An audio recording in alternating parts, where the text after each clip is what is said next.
Hello and welcome to our NHS News Update. I am your host today. We have some exciting news from Somerset, where work has officially begun on a brand new, state-of-the-art surgical center at Musgrove Park Hospital in Taunton. The project, which costs a whopping £87 million, aims to replace the current hospital theatres and critical care unit. The site we're talking about was built during World War II, part of a temporary casualty evacuation hospital for the D-Day landings. A location steeped in history, set to get a fresh lease on life.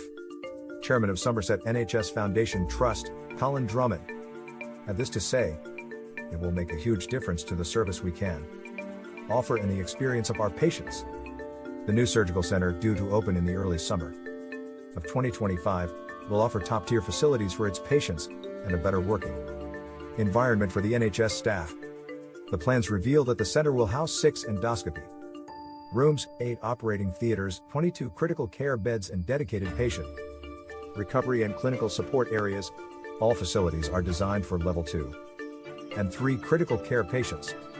Dr Daniel Meron, the chief medical officer at the trust, called the commencement of building work an important milestone in the future of surgery and critical care in Somerset. Our new center will be there to support patients through surgery and intensive care. The surgical center is part of the government's new hospital program. Chairman Drummond shared that there are further developments in the pipeline, including a new maternity and pediatric center, set for completion by 2030. The new state-of-the-art surgical center will be an enormous benefit for the people not just of Taunton Deane but also the whole of Somerset.